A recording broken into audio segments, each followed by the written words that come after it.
Hey, what up everybody? This is Stephen Breach coming to you. Tomorrow night after the TLC pay-per-view, Stone Cold Steve Austin is going to be sitting down with none other than HBK, Shawn Michaels, having a little Stone Cold podcast.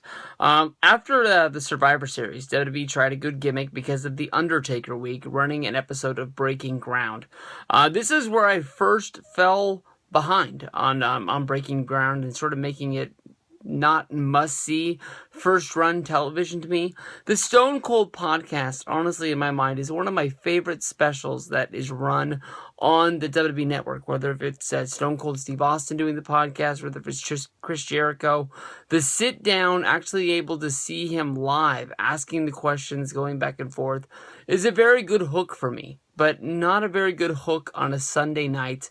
On a Monday after Monday Night Raw, to me, that's something that I will run home from work, and I will watch it before I actually care about anything that happened on Monday Night Raw. After a pay-per-view, you're sort of already built up to a certain point, and then tomorrow night, of course, with it being, the TLC match against Sheamus and Roman Reigns, definitely I do believe that it's going to be a good match, but I think that honestly, Sheamus is going to find a way to weasel his way into keeping the championship, whether if it's from help of the League of Nations or the help of New Day or, both of them, and there ends up being, 7 guys in there at once trying to fight off, Roman Reigns and the family. We'll have to see, but I think that honestly at the end of the pay-per-view, we're going to have a feeling in our stomach of the hero Roman Reigns not being able to win the big one yet once again, and probably being a little bit mad. So I think that Austin and Shawn Michaels are in a little bit of a bad place to be in.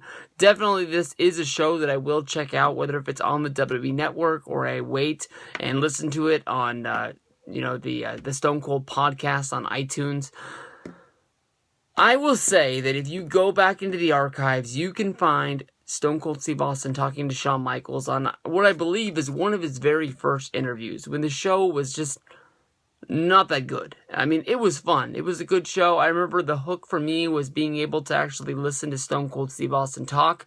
And, if he didn't have a guest, or if he was reading emails and things like that, it was actually like Stone Cold Steve Austin was having a conversation with you.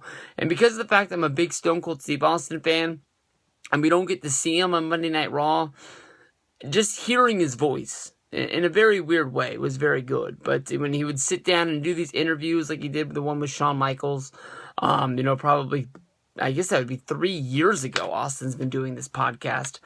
But he basically didn't have notes. He just sort of looked at his computer. He read Wikipedia. He didn't even hide the fact that he was reading Wikipedia. He just read it right off the screen. This says that you've been a 2-time European champion. You were a 3-time WWF champion. And people are going to be picking me apart because I think I got both of those stats wrong. But just off the top of your head, that's how it was going. I don't really know what avenues they're going to talk about. It's definitely a lot like the Brock Lesnar episode. I think they're going to spend a good deal of time about, Shawn Michaels' career outside of wrestling. Michaels has been out of wrestling for, what are we going up on? Almost 6 years, from 26 to 32. It doesn't seem like it's been that long. I know that Shawn showed up and he's, been a special guest referee here or there, or he's, been the guy that they call, to try to bump a rating by bringing in a legend on Monday Night Raw. He doesn't really keep up with wrestling that much anymore, even though, Triple H's buddy is running the show. When they bring him in, he does what they want him to do, and goes back to living his life, hunting and fishing and raising his family and going to church. I think that we're going to get a lot of talk about hunting, a lot of talk about fishing. I don't know if his television show is going on, but I don't really know. I mean, Michaels has been gone from wrestling so long, and I don't think that WWE is going to want him trying to fix wrestling like the Mick Foley and Stone Cold Steve Austin podcast that they just did. I believe that was last week, where, he was kind of negative At the same time, when you listen to them, they didn't really sound like the grizzled old vets that were all beaten up. They sort of sounded like they were really trying to help, and they really wanted to give ideas that really mattered, because this is, how they were brought up, and neither of these guys want to see WWE getting dragged through the mud. I'm sure they want to be able to turn on Raw and see a good show, but 3 hours sucks, and it's a long damn time. Definitely, if there's specials along the way that are 3 hours, we'll sit through those. Not all of them are good. They should have learned from that. 3 hours, week in and week out, it's hard to write a great 3-hour show. 300 and I guess they don't have one. Geez, if Raw was every day, good God. But I mean, it's hard to write a show like that. For I guess 52 weeks a year on every Monday.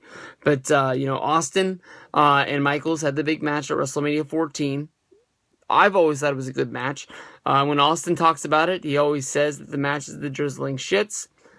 Was scared that his WWE title run was going to be tainted because the match was bad. And Vince McMahon was saying this was the hardest part, was getting the championship on you. Now we're going to light this place on fire, and we're going to see how hot that Stone Cold Steve Austin really is. I'm sure that Michaels, I know that he said he doesn't remember this time in his life, but I'm sure that Michaels, some sort of way, has apologized or tried to smooth this over with Stone Cold Steve Austin. I don't see Austin as the guy who's trying to go into business for himself on this podcast and try and get Michaels to apologize, but definitely, if they bring this situation up, it's not a match that Stone Cold Steve Austin thinks is one of the greatest moments of his career, even though it's, him winning the WWE Championship after, basically WCW forcing him out the door and then being hired by WWE, and Austin thought that his days were done because they didn't bring him in to be a talent. They brought him in to be an enhanced jobber, a guy that was going to get some wins here or there, but at the end of the day was there to try and make the other guys look better, who they were trying to push. And, one thing leads to another. The Bret Hart thing gets lit on fire, and he ends up becoming one of the greatest superstars of all time. But I think that's going to be it. Hunting, fishing, talking about bullets, bows and arrows, rattlesnake boots, and so on and so forth. Stone Cold Steve Austin podcast. I don't sound like I am, but I'm excited for it. I'm just probably not going to watch it tomorrow.